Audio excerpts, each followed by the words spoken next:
All right. So, when we last left off,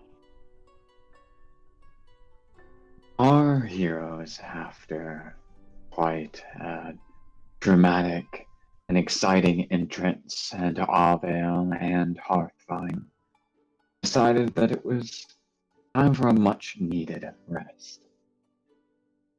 While Babette was deciding as well that she should probably lay low after her home exploded due to the, let's say, dubious plans of an as yet unnamed faction.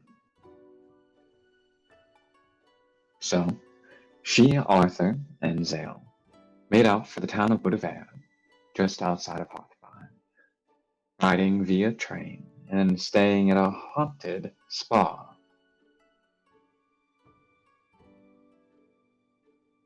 As Zale found himself challenged to a duel, and he and Babette wandered and met a fortune teller named Madame Rousseau. In Hearthvine, Hanu, Fee, and Libby had decided to had come across a Ouija board, artifact that would allow one to commune with spirits. And given Libby's recent developments in that area, the three of them decided to see if there were any spirits within Rosemarie's home with which to commune. To their surprise, they found that, indeed, there was a spirit hidden within this Ouija board and here within her home.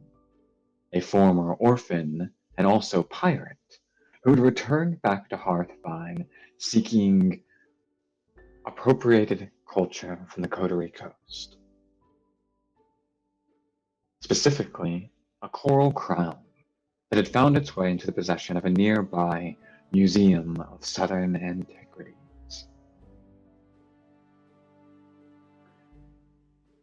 As the group deliberated on whether or not to aid this spirit, they were happened upon by a proclaimed friend of Babette's, one Caius. He offered to aid the group in their attempt to go through with this heist if they were to go through it. And though they were wary, they agreed to take his help, learning a key principle to crime in Arvale. The acronym PARENT: Plan, Access, Retrieval, Egress, Navigation, and most importantly, he informed, trade amongst verified sources, somebody who could take the heat off of their crime. Throughout the week, they scoped out the place and came up with a plan. Meanwhile,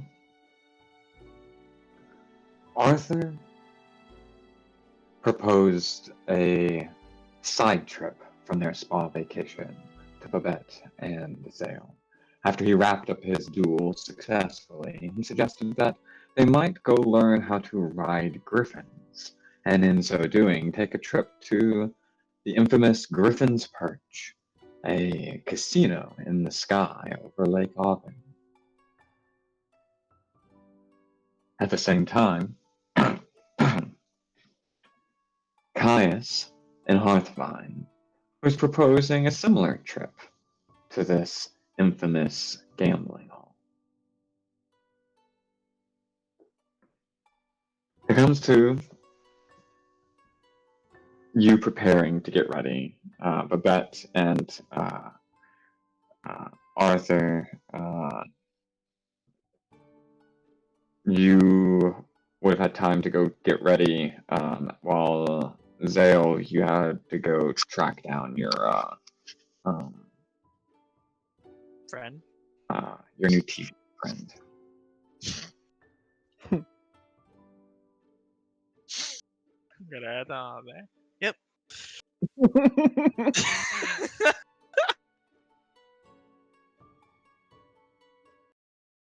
There was supposed to a tavern. Go there first. So the house for the tavern you was told about. What are you asking?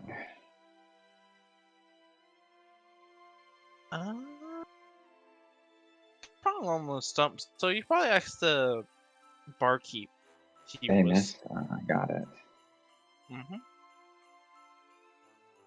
Talk to him again, since he knows him.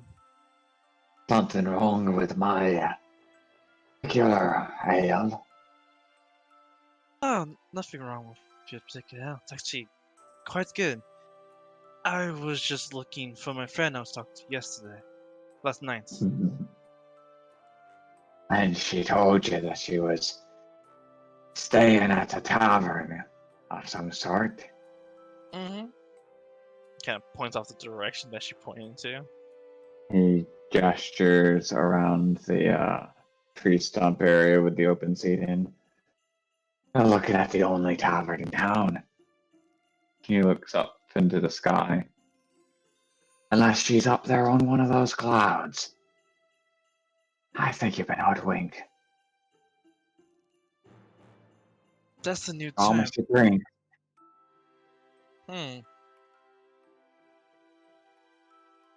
Well, that's a shame. I was actually going to invite her somewhere, but if I was duped, then I guess there's nothing I can do about that. What's his name, by the way? Seamus. Seamus. Anyway, thanks for telling me, Seamus. Here. And so we'll pass a gold to Seamus. You really did have really good drinks.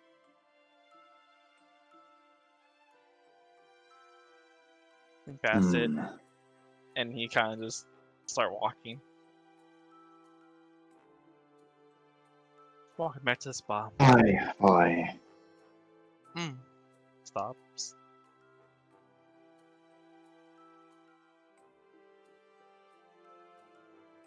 Yes, Seamus?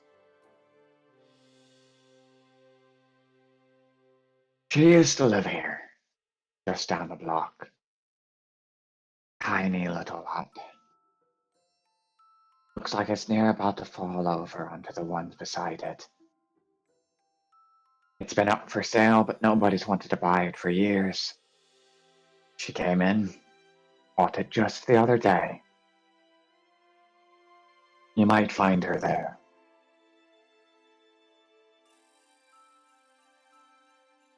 So, like, takes that kind of look. Size. You'll wink. No. It's like, no.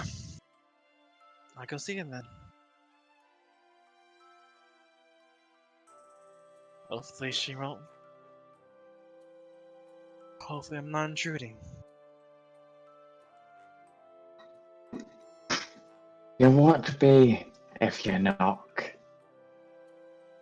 And Daddy flips you back that gold coin, and you make your way down the street towards this along like the lakeside. It's this cobblestone with this wooden post along the right, where you can see the waters of Lake Avale kind of go out to this deep mist that covers most of the lake. You can see actually a few small little shapes kind of floating off in the distance, just above what seems to be the surface of the water. Though it's kind of hard to tell. At first they look just like islands being peeked through the fog in the middle of this lake, until you realize they're kind of bobbing up and down a little bit. And as you follow along this path along Lake Avale, There's these row homes along the left, and most of them stand about 3 or 4 stories high and are only about 15 feet wide, right? Very narrow homes. And you'll get about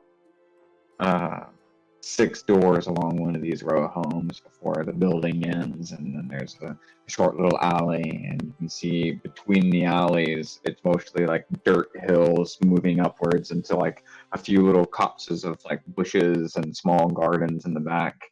um, and you can hear the sounds of like a couple of like children playing in like these alleyway gardens behind these row homes. And uh, as you spot this home kind of tucked between one of these alleyways, uh, it is immediately noticeable. Its wood is practically blackened. It is teetering and caving in on itself with old age, and it looks almost like a skeleton that's collapsed inwards on itself and then lit aflame. And the the door on the front, you can see where there's a sign that's hanging off of a nail with some twine, but it's been turned around so there's nothing on it. So you don't see anything when you first approach, but you kind of tilt the sign around, you can see that it says for sale on the other side. And just when you're going to knock, you see like a couple of kids run around one of the alleys to your right, out into the street, and there's the sound of like popping crackling going behind their feet, and they laugh and they go running into the other alley, where you can, as you kind of like lean around for a moment and look into the back garden, you can see a well back there, and the children run around out of sight, and you start to actually hear the sound of a guitar playing. And So I would then go around, start walking down the alley towards the well. It had been partially obscured from view from the narrow alleyway, but as you kind of walk around and get through the other end of the alley, a bit of light peeking through the narrow gaps and the foliage of the trees back here. You can see sitting on the end of it is 2 children kind of like leaning back and forth, and sitting on the ground with this big old black kind of, it looks like a mix between a guitar and a cello, right? And she's got uh, um, she's got a bow that she's using with it, right? And you see that she plays mostly with this bow along the top. She's kind of making it do this weird twanging sound, and it's got this kind of almost like a jazzy sort of vibe, if you want to imagine what she's kind of playing at the moment. And the one of the kids is saying, "Told you shouldn't have given it to them." She goes, "Yeah, well, I might have known they were gonna do it anyways." And you hear that voice as you kind of, just as you're noticing Wisteria sitting there, and she looks up past the little girl that had been talking from sitting on the well and sees you there, and uh,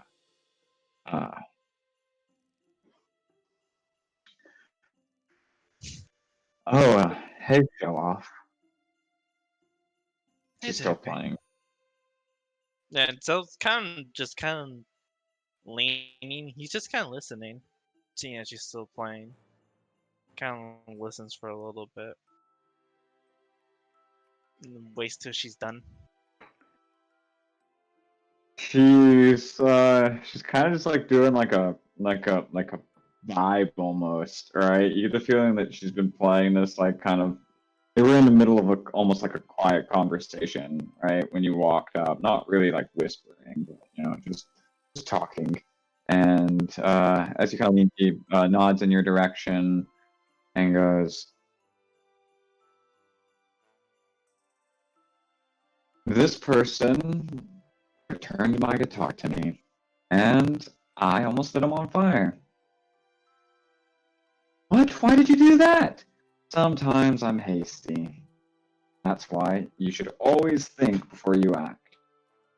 And if your sister isn't there to do that for you, then I just did not hope for the hear. best and I didn't do hear what that you part at need all. to do." And you're talking to the kids. On which portion? Where did it cut off? It didn't cut off for you. No, because something happened in my house. That's why I had Oh to like no, gotcha, immediately. gotcha, So, gotcha. Um, Life. basically, part we talk about the children. Well, the children bit. She was helping the children. she's pretty much introduces you towards the to the kids, saying you returned her guitar and she tried to catch you on fire, and they were like, "What? Why?" And she was like, "Because sometimes I'm too hasty. That's why you should always think before you act." And she's saying this to the boy that's sitting on it, and says, "And if your sister isn't there to do that for you, then just try and imagine what she would do and hope for the best." And the girl that's sitting next to him kind of like straightens her head in a sort of smug way, and he rolls his eyes, and a couple of the kids that were going by walk back up to her and say, "More firecrackers, come on." And she's like, pulls out her pockets. "Sorry, spit me, you little gremlins. Come on, get out of here."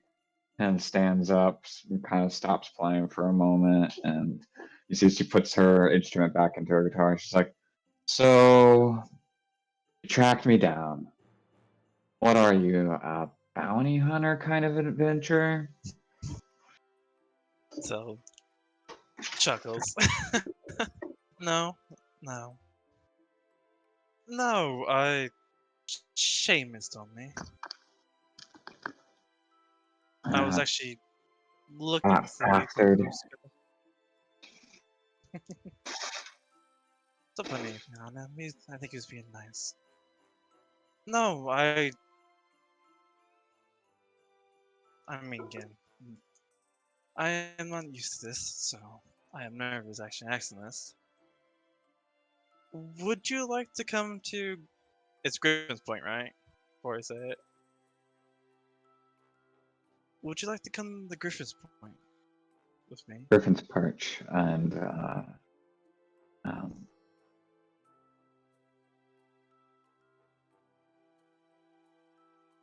You don't have to repeat that you once. I was just asking friend to friend.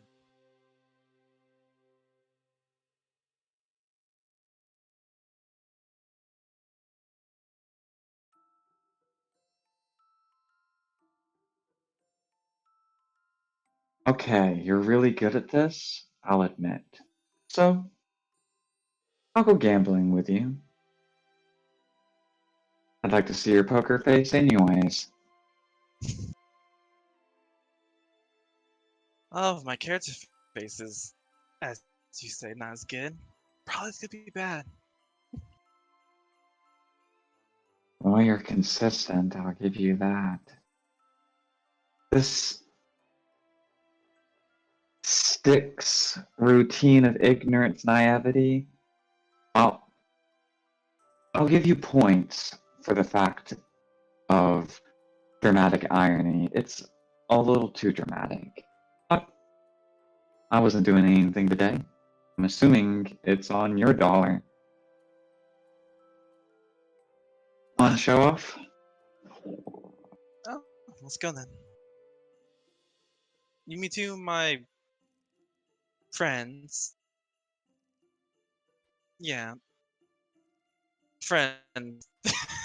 So remind me of what happened before the sink of freaking bed of Arthur. Just like friends, yeah, friends. Us being sus AF. Yeah, that's what it sounds like. That's like They're good. mob speak, quotation friends. No, like actual friends, but they're really hard to read friends sometimes. Like you don't know what they're thinking about all the time. Like you don't know what they're thinking about, and they do this like weird like in sync thing. It was really weird, and they're supposed to be like mad at each other. So I don't know. I, I have no clue.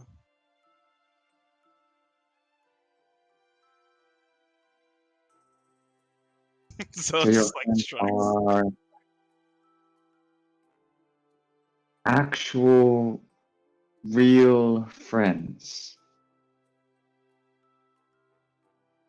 So Just as weird as you are, probably, I'm guessing. Is this some sort of scam? Are you leading me into a trap?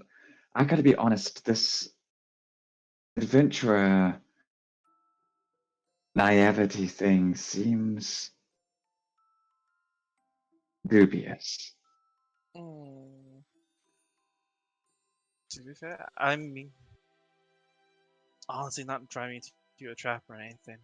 Literally asking just to go as a friend. The first friend I made in a while, so that's not part of my group, and I thought it would be fun to go with a friend to a place I haven't been. He's not lying. He's been completely honest.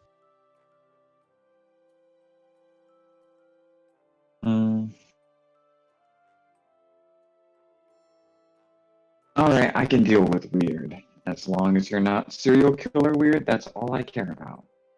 Lead the way. It's at least the way. You But make by your the way way, back to the spa. do you know how to fly griffins? Because what Arthur told me is that we have to fly griffins there. But I'm trying to kind of check that with you, if that's true.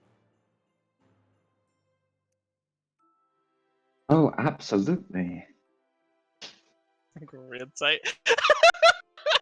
I'm gonna see if I can read her better than Arthur. 23.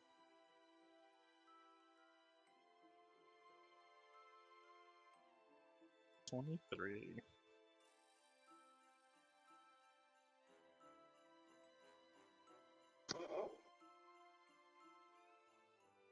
She seems to she kind of like nodded a little too much during it, so you get the feeling that she's either uncertain or possibly not telling the truth in some way. You're not certain. Oh, what? But And so will not push. I'm a little like, uh, So just kind of smirks. He he doesn't push it. He just like, well, in any case, this should be fun. Uh, never run a griffin before, so fun either way. oh yes, in Arvel, every single person here knows how to ride a. We all learn when we're in grade school, actually. Okay, that one I'm having a hard time believing you, but again, I guess I'm not from here. Still having a Oh hard yeah, time believing no, that. Griffin riding is terribly, uh, terribly respected here. If it wasn't for Bavarian Griffin riders, well, the Empire wouldn't have lasted half as long as it did. y'all aliens take quite a lot of pride in that. Birds of a feather flock together. Hmm. So were you taught how to fly griffins?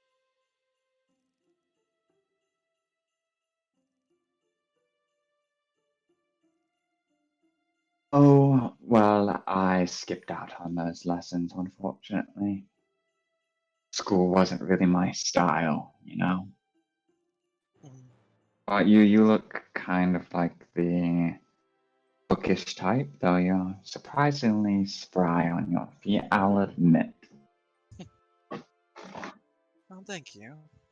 Um, more self-study. Had kind of a teacher, but I'm from a small village, so he was kind of everybody's teacher. No real actual schooling. But, and you live in the island, so sometimes you get the lucky kind of books and learn a lot from them. And I've been now away from the island, so I've been learning even more things. No schooling. I've always been a fan of those pirate shanties, you know? Well, I have met quite a few pirates, and I must say, they do live up to the story, some of them. Some of them not so much, but some of them they do. And I have to admit, if you're definitely looking for some depth of fun in your life, traveling on the ship and going on the seas and across different islands is a lot of fun. I would definitely recommend that if you can, go do that. Oh, I'm certain there's plenty of adventure out on the high seas, and plenty of adventurers to deal with it. But there's also a lot of adventure here. You haven't been here very long, but give it time. You'll realize it's hard to go even more than a stone's throw away without coming across something that's been cursed or blessed by some faithing or another. Honestly, would be intrigued by that. I actually have never seen a fae. Have you? Oh, dozens of them. Hmm. Could think of me as something of a Fey ambassador of sorts, actually. The fae ambassador. Mm-hmm. Hmm. And what does a fae ambassador do? Oh, learn songs, translate songs. It's mostly a lot of singing, but it does make me something of an expert on Valian culture and history. You need a tourist while you're here. Well, Find a I think better I definitely. person. Kind of lucked Uh, out there, I'll admit. I don't usually do the whole touring thing, but I happen to have the week. wow.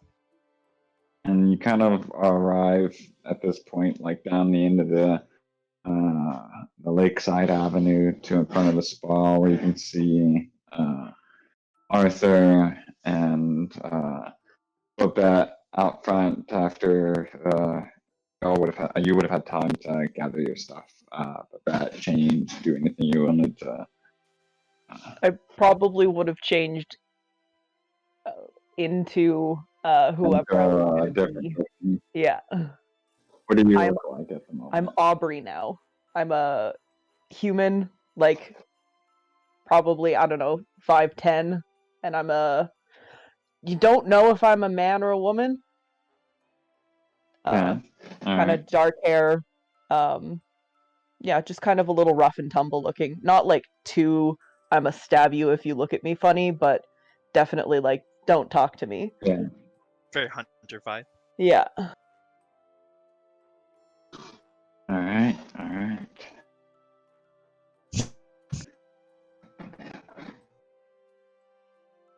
I walk up. Wait to Arthur. Hey Arthur. You ready to go? Oh yeah. Ready to ride some griffins. Oh, by the way, and kind of look at the Babette. I kind of Zoe does that look of like, what should I call you? Real quick, like, Yeah. You're probably just assuming that it's Babette that's next to Arthur. mm-hmm. So I'm Aubrey. Arthur would have I'm already gotten the name right. yeah. Yeah, Aubrey. yeah. So Okay. Zoe goes like, so that's Aubrey, and this is Arthur. Guys, this is Terry. Hey yo. Hmm. Hmm.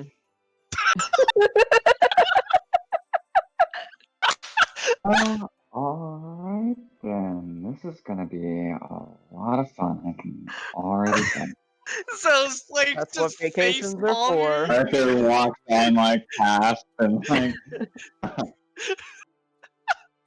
she like as he like walks past like he doesn't like look at her, she kinda like looks at him the entire time like up and down as he walks by, like really? Like gives like half a glance at you, Babette, right? And then looks at you, Zale, like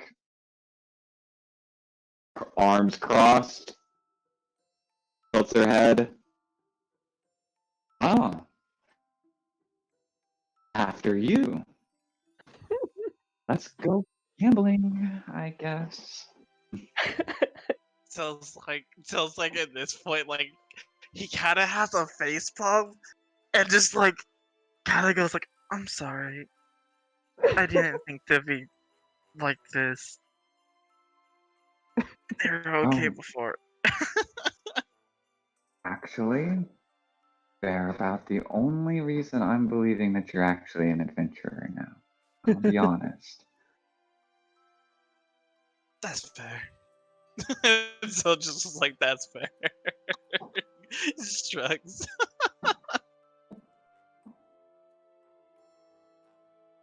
So Aubrey, so like looks at you. Aubrey raises an eyebrow. Did you just make sure to get a couple of my stuff Could you before repeat we that? go?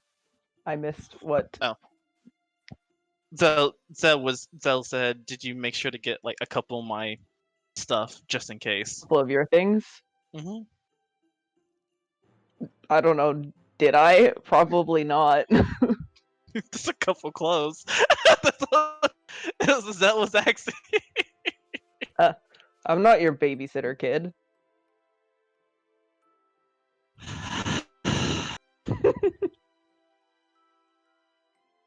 Kind of go like this back to to Terry and kind of like, yeah, when I So, said what acquaintances, is that's about it. what is your guys' name? I mean, I assume you've got some sort of official name.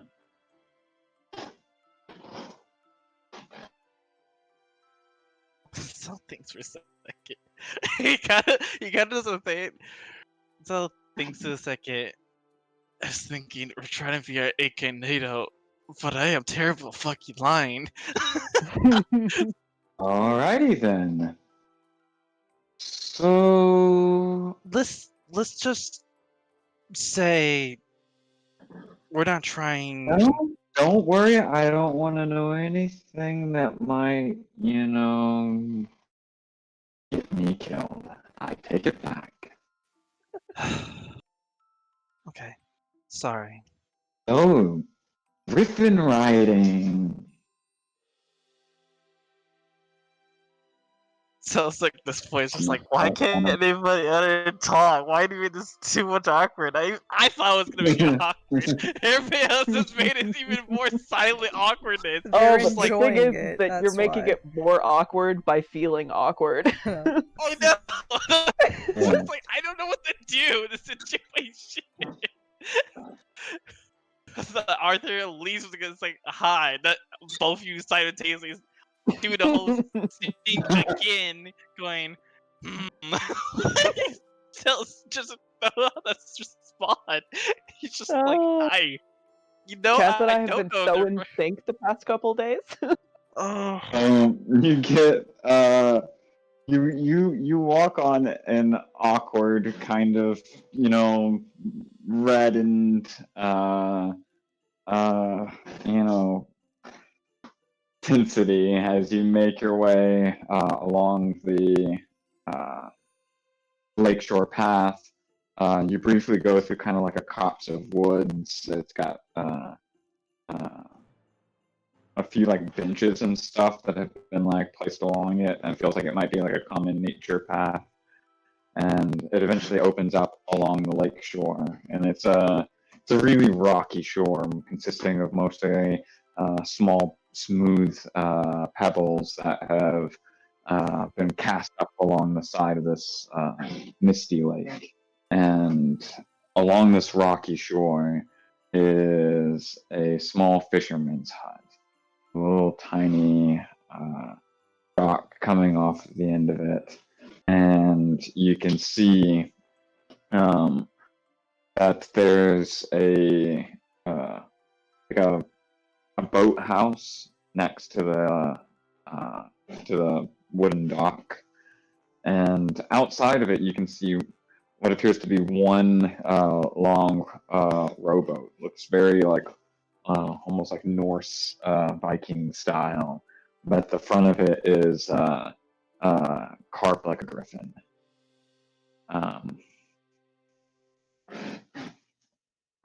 And Terry, when she sees it, goes, "Oh, griffin riding to griffin perch, huh?" Alfred, as much as he's much of a brooder, he is quite the comedian.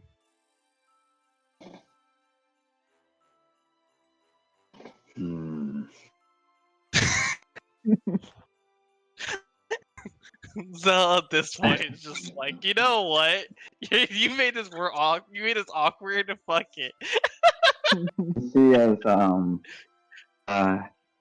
as you approach, there's a single lamp hanging off of a post at the end of the dock, and it's kind of like set in mist.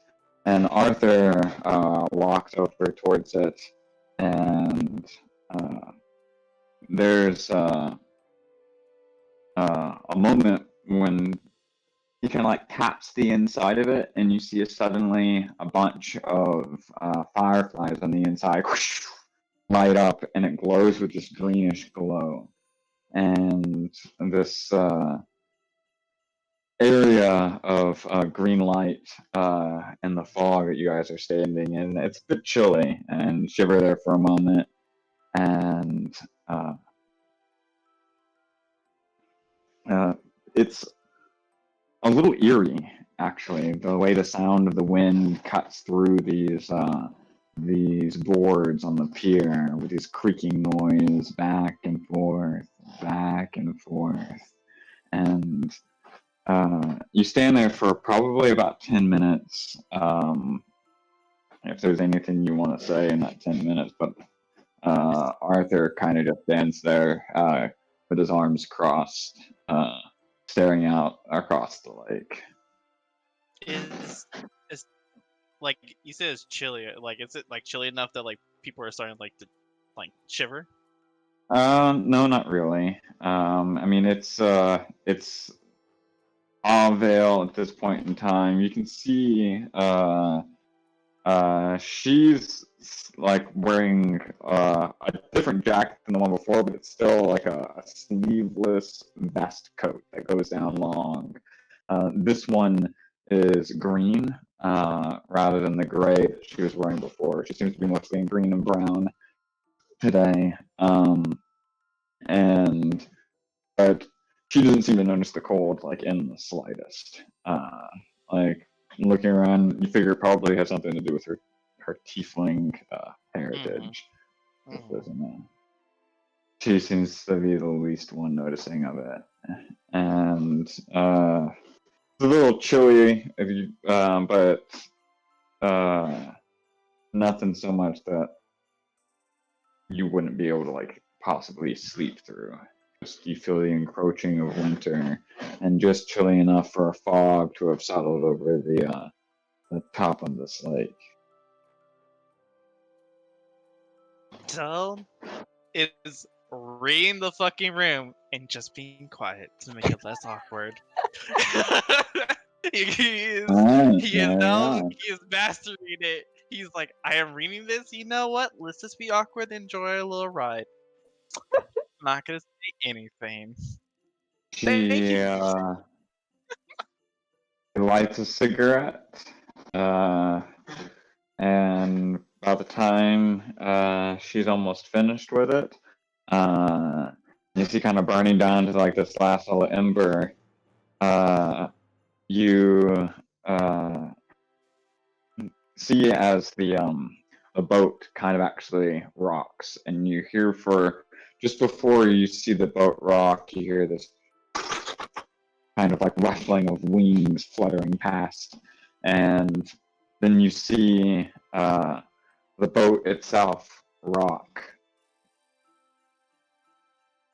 and Arthur goes, "All right, awesome, everybody in. Our ride is here." And the light on the lamp has turned from green to this soft orange. And you clamber into the boat, I assume. Mm-hmm.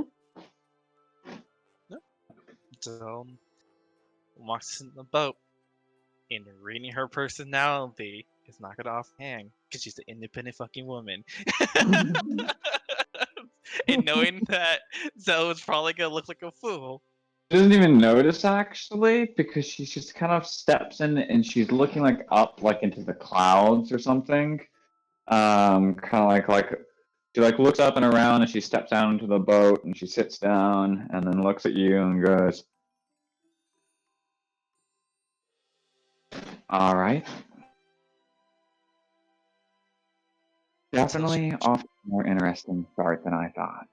And just as she says that, you see as the waves of the water whoosh around you, and there's this sudden like pushing of gust of wind, and the entire boat lifts up into the air, and you watch as the waves cascade away, and suddenly it's rocking to the side. And I need you to make a dexterity saving throw. All of us, I assume. Yes. Alright.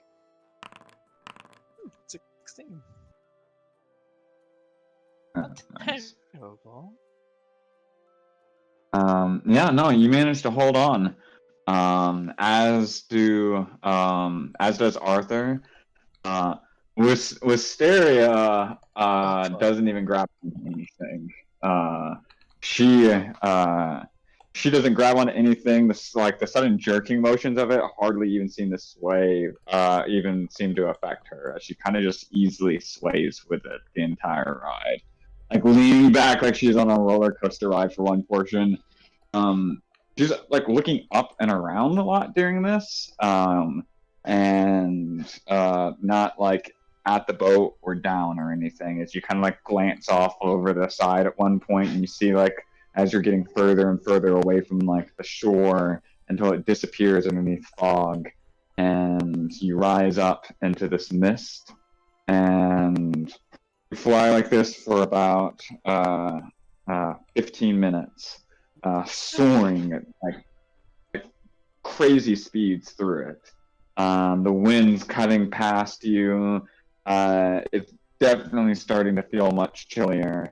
And just as you you might start to get like cold and start shivering from this, you see a green light cutting through the fog. And as you break through this thin layer of cloud, of low cloud, you see an island floating amidst this cloud, this mist. And there's a dock stuck off over the side of it, and the way the mist kind of comes up around it almost looks like water lapping up around a pier. And it casts the boat kind of comes to a slow stop along this.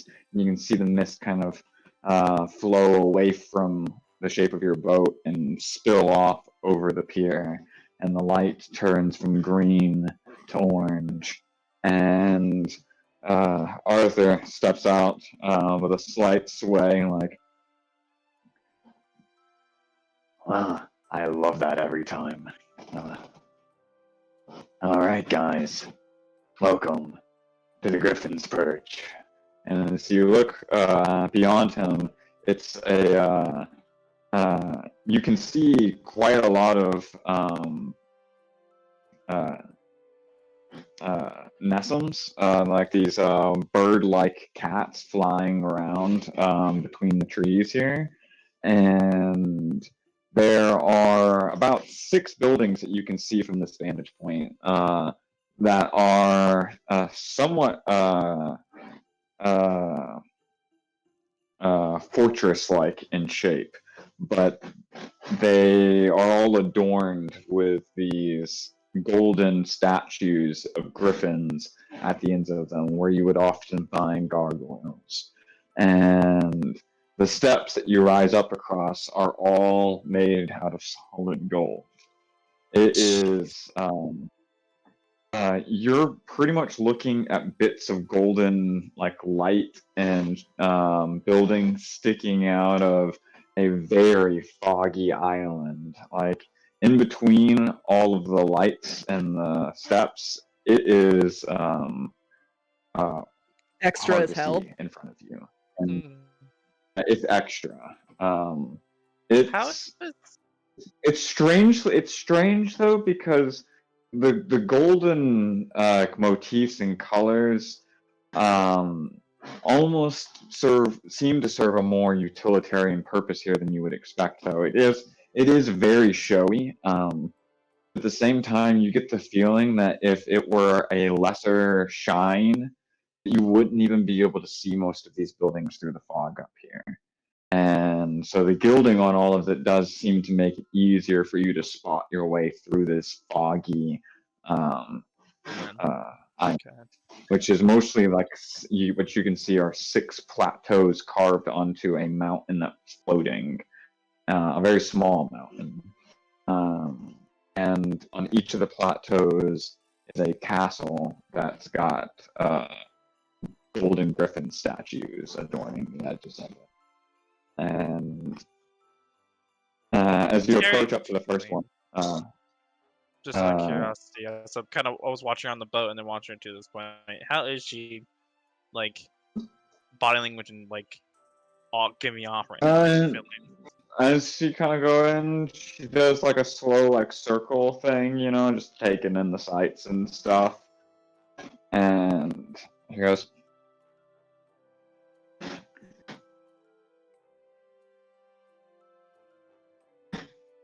Benny said that this place was like a cathedral for gamblers, and I can totally see why.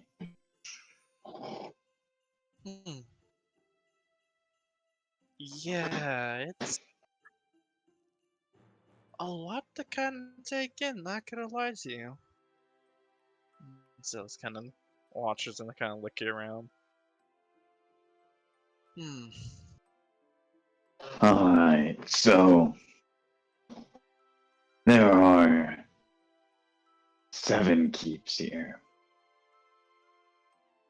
Now, you have to go through 6 of them, I hear, in order to find out where the 7th keep is or something like that.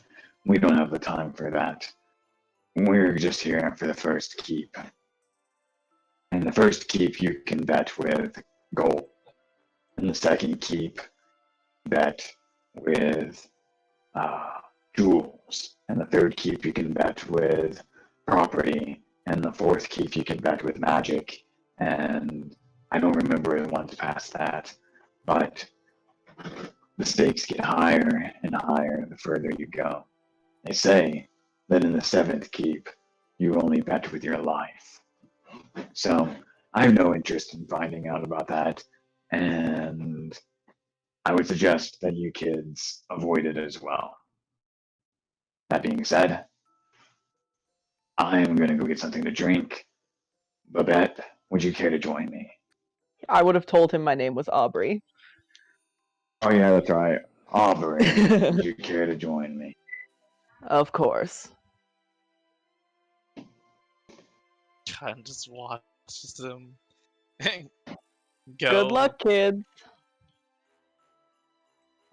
Give me just a second. I need to do some quick rolls here.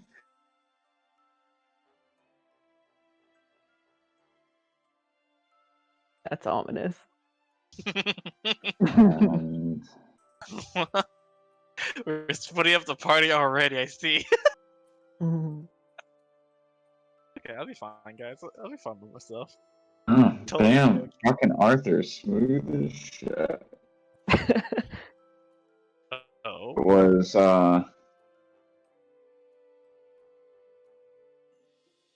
Oh, fuck. this area was I gotta suss out susness. Alright. So when you enter into this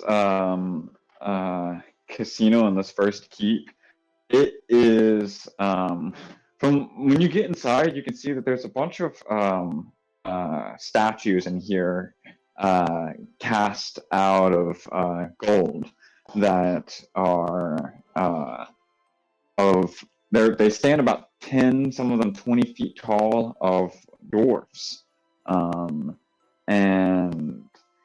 while you're there, you find that evidently this place had been originally created by dwarfs that followed a very particular sect that valued commerce and trade over all other things. All right. They were also known as having bartered most of the griffin trade, and now the dwarfs are gone, and this place is just a casino betting hall. But the first hall that you go into is very dark, and there are these circular tables all throughout the area that just have in the center these big braziers that cast the entire table in this really ominous, like, red light. And everybody here is fairly well drunk on dwarven ale, and Perry ends up ordering 2 drinks, and you guys sat down to gamble, and she goes, "So, are you any good at this?" No, no, we'll find out. It's also says. Boy. All right, give me give me an intelligence check, just a straight intelligence. What did you get? Lucky number 13. 13. Okay. As soon as you get in there, it's so the people here are playing Three Dragon Ante, and it's a game you're familiar with. but there are so many people playing here, and some of them you can tell at some of these tables are just like, even though the tables are open to anybody to join, many of them you can tell have kind of been dominated by particularly good players, and you're kind of having a hard time sussing how to best move between certain tables to get the most money. So how much money do you want to spend here?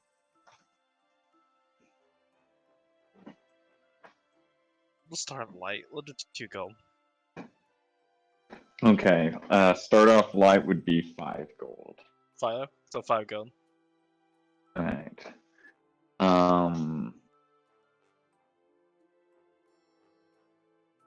I guess it's also that So, Arthur kind of gave me a little bit as before. you're So trying, as you're trying to like figure out like an overall kind of play here, right? You realize Terry's kind of been sussing the person across the table from you during all of this, and she like leans in and goes, "No, don't fold. It's totally bluffing." And her insight checks out so that you don't lose that money while you're playing this right now. So you have your 5, and you have stayed flat for this. And while you're doing this, Babette. So there is a kind of central platform where you can see there is an oasis of sorts. It's got a central well, and there are these multitude of cascading waterfalls that spill into the central well. And around the well, there is a bar, and there's about like 6 different people tending along this really long bar around this well. And Arthur leads you up towards one side of it, and uh, uh, he sits down at the bar. He goes, "Alright, so I gave the kid like 20 gold. That should keep him preoccupied for a little while. Uh, I hear that the strawberry daiquiris they have here are to die for. The real secret is they're put in a lime." And you get the feeling that that's you suss that that's like the intro word to order at the bar. But he tells you ahead of time and then kind of like nods the bar for you to be the one to say it instead. And being like, maybe you should take the lead on this. Yeah, order a strawberry daiquiri with a lime is what I'm saying, Yes. or that exact sentence. No, order a strawberry daiquiri with a lime. Oh, okay. But yeah, Babette flags down a bartender. And, excuse me, can I have a strawberry daiquiri with a lime, please?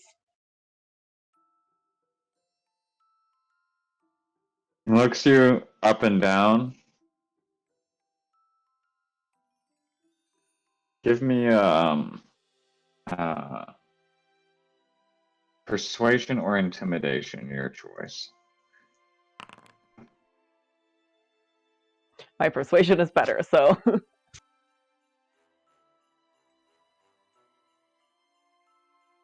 He looks at you, looks past you, catches Arthur.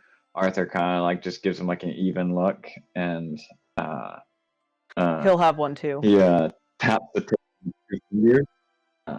Yeah, just as he was tapping his fingers with 2 against the table, you say that, like guessing his question, and he nods his head and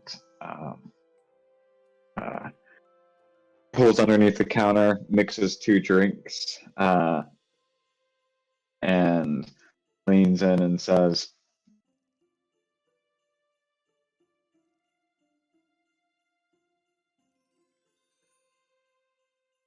Preston with the pink coat says he's got your Pink. drinks today.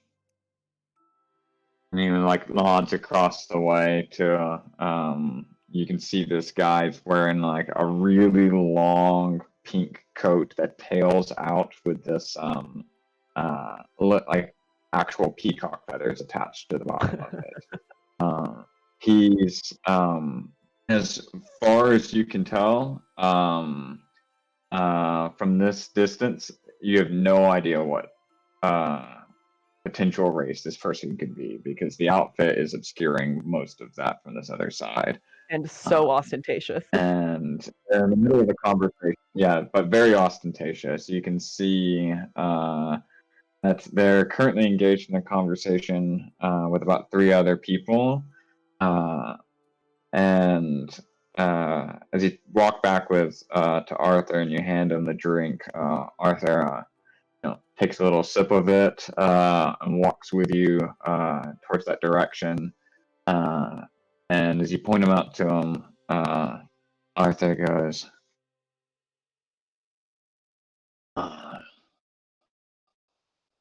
Arville, where spy work includes drinking strawberry daiquiris and meeting people in peacock coats.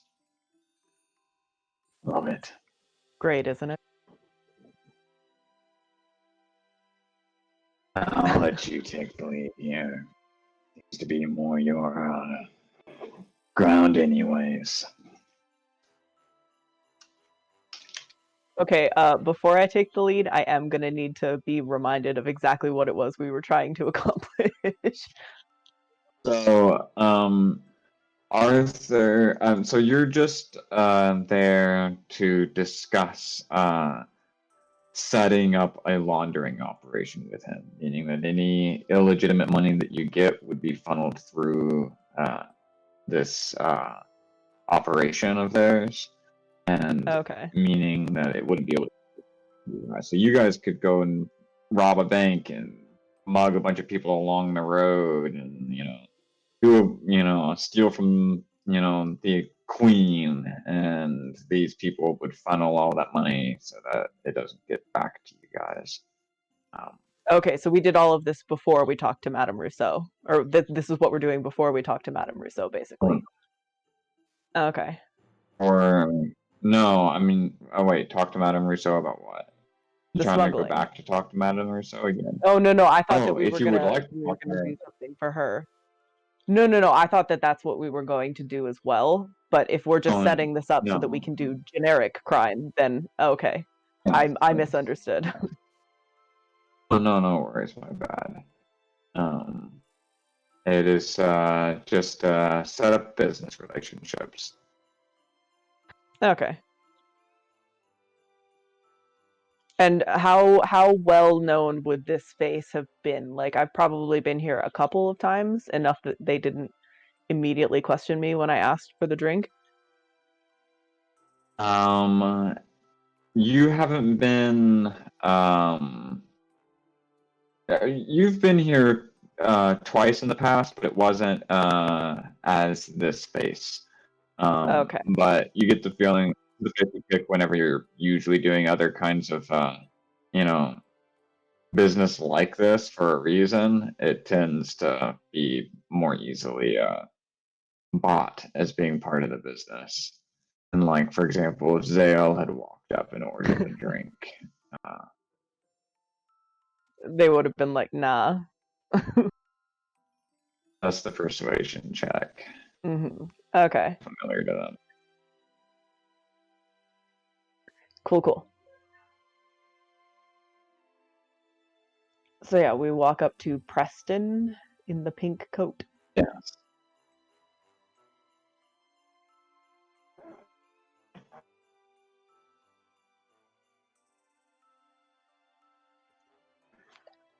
And Babette. Then Never mind.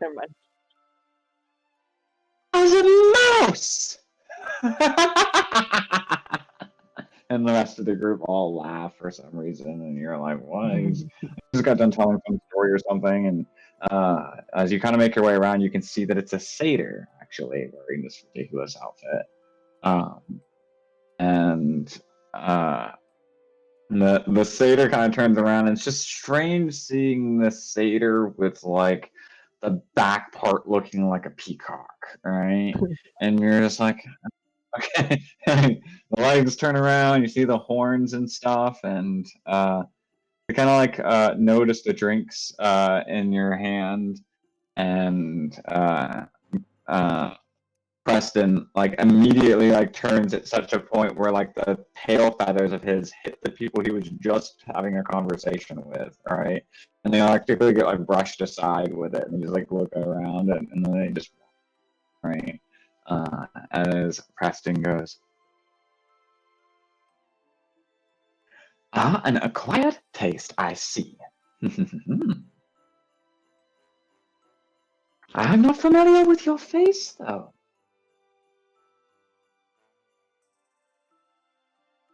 It's a difficult face to remember. Probably good in this particular line of business. You either want to be always remembered or easily forgotten. Babette taps her nose and, points at him like, "Yep, you got it."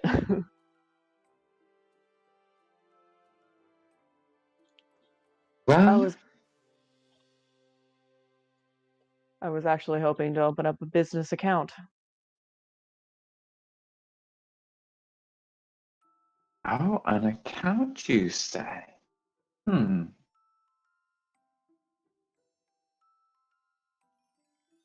That be thieves can't. Yes, and they walk over to one of these like standing tables next to the one of like the side pools of waterfalls that spill into the bigger one, and the water's kind of loud next to the side of this, and they kind of like put their head and they run a clawed finger down the side of like their mutton chops, and you see them go. And what figures do you normally suspect to be running through this account? Are we talking paupers, merchants, or princes? And you get the feeling like, are you talking about, funneling through thousands of gold, sorry, hundreds of gold, thousands of gold, or millions of And Arthur and I would have discussed this prior to while we were waiting for Zale. Yes. He would have said that you're looking to be a merchant prince, which means that you're starting off in the thousands and then will, with trust, move up to more. Oh, I happen to be a merchant with princely aspirations.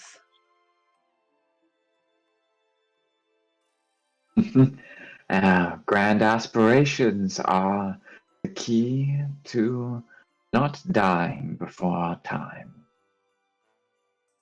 However, they can also be the thing that makes us die at our time, if your aspirations are too great. And you get the feeling that he's asking if you have any notable enemies that he should be aware of.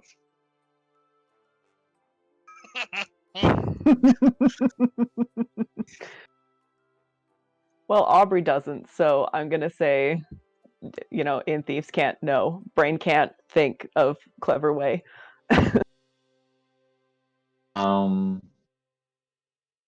I would say give me a deception check.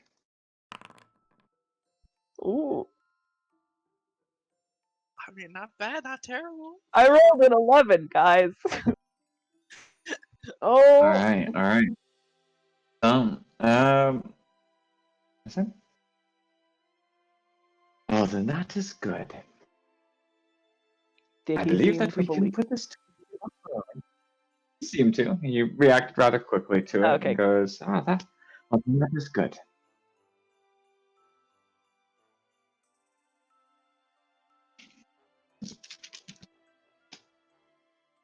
So, to what name should I apply this? And Arthur goes, Woodstock.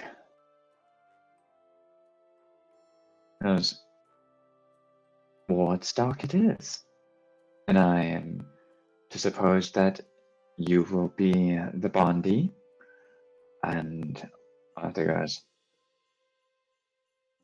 and for a penny and for a pound. And he goes, yes, you're right. All right then. And he pulls from behind him, and all of a sudden, one of the peacock feathers that he plucks out from the end reduces down to a very small quill size. Hell yeah.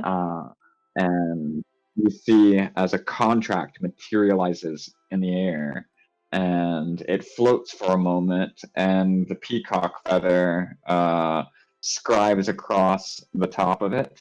He goes, now, of course, this will all be going underneath a standard fare. There are, of course, the taxations that we have to have with him. And he strolls on for about 10 minutes at lightning speed. And as he's talking, the thing is scribbling across the top of it. And Arthur at the end goes and grabs the pen when it finishes. And he goes, so if you have any other... But Arthur just scratches his signature across it before he even gets asked if he has any questions about it or would like to look it over. And Arthur says, great doing business with you. Finishes his drink, puts it on the table, looks at you, Babette. Now I Who could has- do with something with actual in it. Babette nods and follows him off. Have a great day. And she does like a very Avalian flourish as she says goodbye. And sooner you even like a couple of steps away, then a few people have flocked over towards him as you guys were practically just waiting to have a conversation with him. And Arthur walks back over to the bar and orders you two bereavements from the bar, which get served in coconuts and seem to have a squid somewhere in the alcohol, and its tentacles are actually coming out of the coconut, right? Like around it. Horrific. It's like It's a shrimp bereavement. except worse. Yeah. Go ahead and roll me a con save. Awesome. Fucking oh, it's oh no. I roll Constitution saving throws to save my life on every character I've ever made. Oh. Technically, that was an ability check, but it's the same. So 0, yeah. Oh. not even the fact that I have a 0 Constitution modifier. I just That roll seems- shit. Seems pretty fine. They got me. But you are drunk, yes. You are currently intoxicated. You have technically the poison condition. But you can I'm also poison. read minds. So you can Oh. read minds out to 10 feet for the next 10 minutes. You are not allowed in the during this time. If I'm resistant to poison, I get advantage on that. I still failed, but it's not a 4. Yes, it's a 9, but you still failed, yes. But for future reference. Yes, it does help you stay not getting drunk. When you roll your well. your liver is resilient. But this is pretty potent. And you can read minds for the next 10 minutes. You're not allowed to go into the casino during this time. But you can hear the surface thoughts of the people around you. But you notice that as you kind of like go across Arthur's thoughts, he's just thinking, oh man, this stuff is way stronger than I remember. I could probably get like 2 more of these, and that should give Zale plenty of time to get himself in trouble. I'm not letting him get in trouble like this. I think maybe I was supposed to do guardian stuff, but I don't know. Can't protect people from life, can you? Wait a second. Did I buy the upgraded version of this, or did I buy the regular version of this? I'm feeling really sway.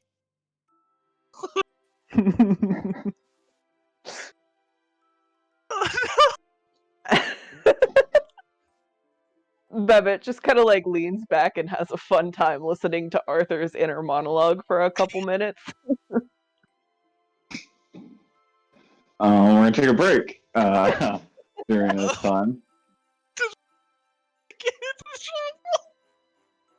Oh no.